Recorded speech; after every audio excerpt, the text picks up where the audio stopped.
Hey everybody, Tosunya Ferreira here, and welcome to the channel. Today we're talking about something truly fascinating, the intersection of occupational therapy and human rights. Now you might be thinking, John, those seem like pretty different things. One's about helping people with everyday activities, the other's about, well, fundamental rights. And you wouldn't be wrong, but stick with me. See, what we often overlook are the deeper connections, the ways seemingly separate ideas actually depend on each other. Human rights aren't just lofty ideals, they're about the very practical ability to live a dignified life. And that's where occupational therapy comes in. We're going to explore how these two fields, often seen as distinct, are actually deeply intertwined. From ensuring everyone has a fair shot at participating in society, to advocating for those whose voices are often marginalized. This is about more than just therapy, it's about building a more just and equitable world for everyone. So let's get right into it. So let's start with the basics, equity and accessibility. When we talk about human rights, a big part of that is ensuring everyone has an equal opportunity to live a full and meaningful life. But here's the catch. Opportunity doesn't mean much if you can't access it. That's where occupational therapy comes in. Think about it. For someone with a disability, something as simple as navigating public transportation or entering a building can be a huge barrier. Occupational therapists work to break down those barriers, advocating for things like ramps, accessible restrooms, and assistive technologies. But it's not just about physical accessibility.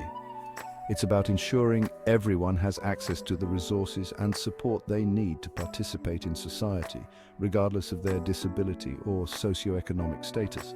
This could mean advocating for affordable assistive devices, accessible healthcare, or even just inclusive education programs. The core idea here is simple. Everyone deserves a chance to thrive. And occupational therapy plays a vital role in making that a reality by working to create a world where everyone has the opportunity to reach their full potential. Now let's talk about something that's deeply embedded in both occupational therapy and human rights advocacy.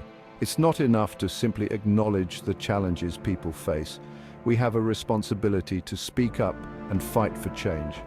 Occupational therapists are often on the front lines, witnessing firsthand the systemic barriers that prevent people from accessing the services and support they need. They see how discriminatory policies, social stigma, and a lack of resources can have a devastating impact on their clients' lives. And that's why advocacy is so crucial.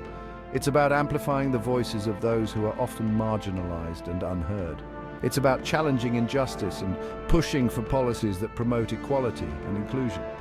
Whether it's advocating for better access to healthcare, fighting for inclusive education policies, or challenging discriminatory practices, occupational therapists are using their voices to create a more just and equitable world.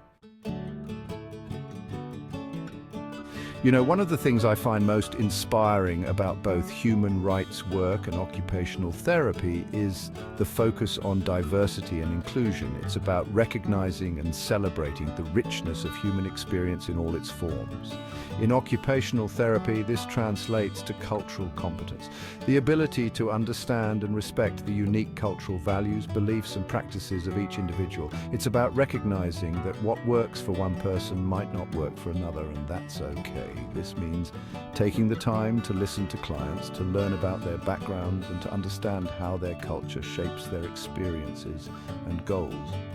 It's about approaching therapy from a place of humility and respect, recognizing that we all have something valuable to contribute.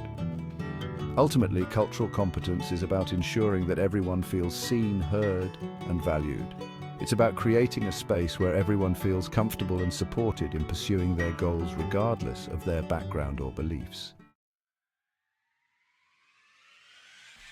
Let's talk about one of the cornerstones of both human rights and ethical occupational therapy, practice autonomy and self-determination. It seems like a no-brainer, right? People should have the right to make choices about their own lives, but it's more radical than it sounds. In the context of occupational therapy, this means putting the client at the center of the therapeutic process. It's about respecting their right to make informed decisions about their care, even if those decisions differ from our own perspectives.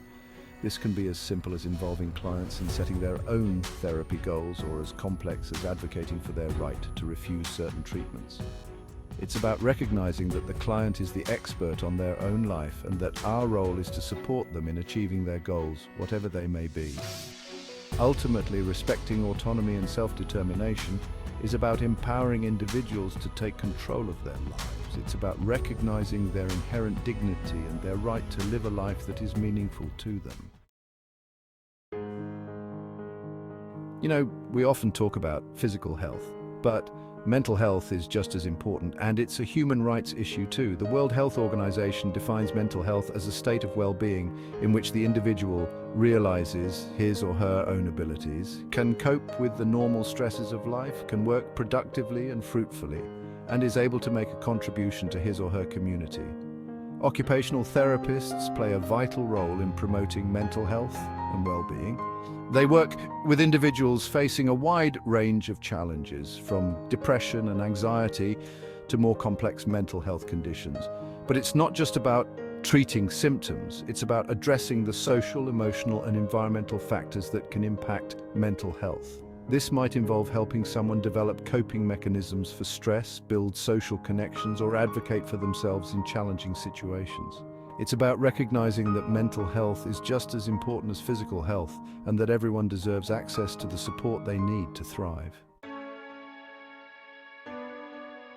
So we've talked about a lot of important stuff today: equity, advocacy, cultural competence, autonomy, but what does it all really boil down to? I think it's about inclusion and participation, the idea that everyone, regardless of ability or background, deserves to be an active and valued member of their community. Occupational therapy plays a crucial role in breaking down the barriers that prevent people from fully participating in society. Whether it's helping someone with a physical disability access employment opportunities or supporting an individual with autism to navigate social situations, occupational therapists are working to create a more inclusive world. It's about recognizing that everyone has something unique to offer and that our differences make us stronger. It's about creating communities where everyone feels a sense of belonging and where everyone has the opportunity to contribute their talents and perspectives, and that's something worth striving for, don't you think? Thanks for sticking with me today, everyone. I hope this video has given you a new perspective on the powerful connection between occupational therapy and human rights. It's easy to see these as separate fields, but when we dig a little deeper, we see how intertwined they truly are, ensuring that everyone has the opportunity to live a full and meaningful life, to participate in their communities, and to have their voices heard. These are not just human rights issues, they're occupational therapy issues, and they're issues that affect all of us. So let's keep talking about these connections, let's keep learning from each other, and let's keep working together to build a more just and equitable world for everyone. Don't forget to like, share, and subscribe for more videos exploring the intersections between different fields and their impact on human rights and well-being. Thanks for watching, and I'll catch you next time.